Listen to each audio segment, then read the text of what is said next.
नमस्कार, बहुत बहुत स्वागत है आपका और आप देख रहे हैं भारत टाइम्स न्यूज।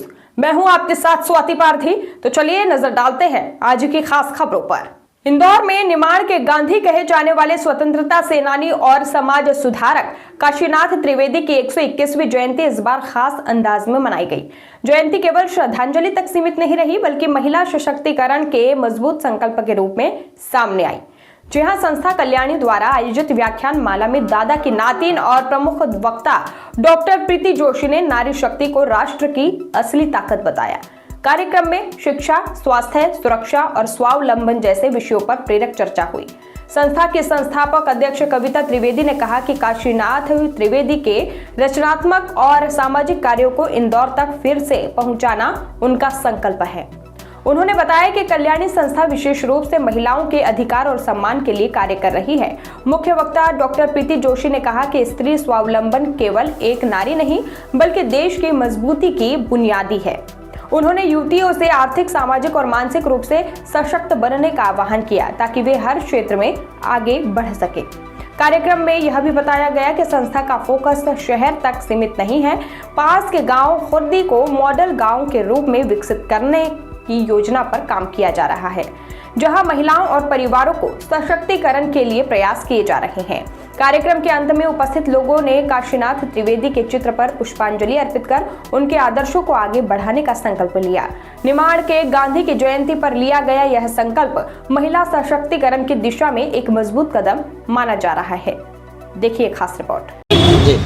आज का दिन हमारे लिए बहुत महत्वपूर्ण है, क्योंकि श्री काशीनाथ जी त्रिवेदी की ये 121वीं जन्म जयंती का अवसर है।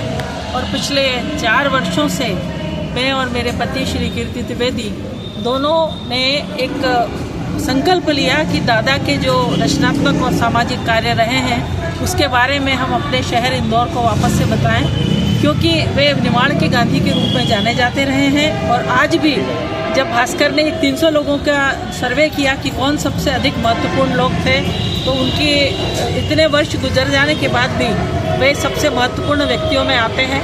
और इसी उद्देश्य को लेके हमने पिछले 3 वर्षों से, और यह इस बार हमारा 4था वर्ष है, हमने ये व्याख्यान माला शुरू करी। हमारे बहुत सारे विद्वान लोगों ने आके अपने व्याख्यान दिए, दादा को याद किया। और आज का दिन हमारे लिए इसलिए और महत्वपूर्ण है कि दादा की नातिन जो यहीं पे पढ़ी बढ़ी, उनके साथ में उनके आज उस विरासत को, वो प्रतिबिंब उनमें दिखाई देता है जो दादा के में दिखाई देता था। आज वे डॉक्टर प्रीति जोशी जो हमारी मुख्य वक्ता हैं, आज हमारी मुख्य अतिथि हैं, वे इस व्याख्यान माला में, श्री काशीनाथ त्रिवेदी का व्याख्यान माला में आई हैं।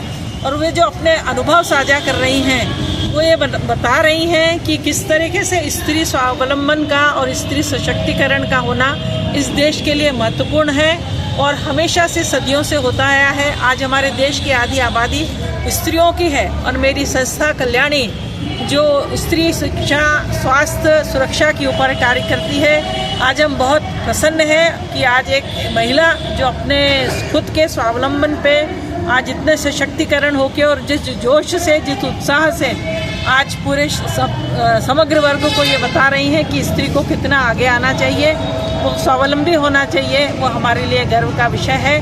आधी आबादी जो स्त्रियों की है उसको पूरा हक मिले, यही मेरी संस्था कल्याणी का उद्देश्य रहा है। और आज हम सबका आभार व्यक्त करते हैं कि सब लोग समारोह में आए, इस कार्यक्रम में आए और उन्होंने इस अच्छे कार्यक्रम की गरिमा बनाई। मैं कविता त्रिवेदी, संस्थापक और अध्यक्ष हूँ संस्था कल्याणी की, जो महिलाओं के लिए खासतौर पर कार्य करती है। यहाँ का पास का एक गांव है खुर्दी, जहाँ पे मैं काफ़ी मन से लगी हुई हूँ और मेरा उद्देश्य है उसको एक आदर्श गांव के रूप में स्थापित करने का। और ईश्वर ने चाहा तो मैं उस अपने कार्य में जरूर सफल होंगी।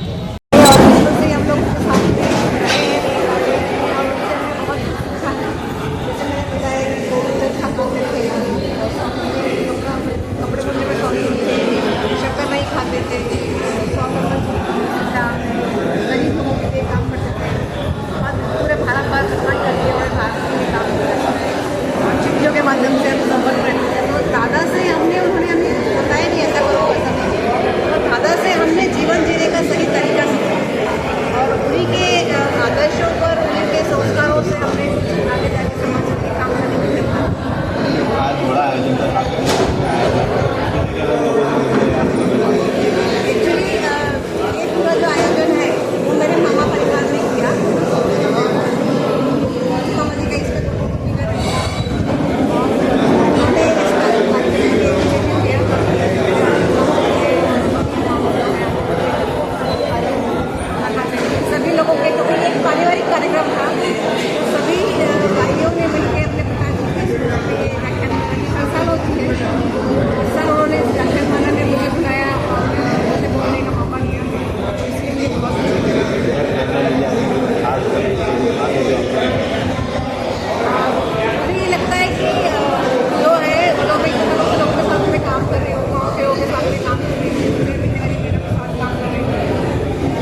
प्रीति जोशी मेरे नागपुर से कंपोस्ट करने के साथ में PhD किया है और पिछले 40 सालों से वर्धा और आसपास के शहरों के साथ में किसानों के साथ में महिलाओं के साथ में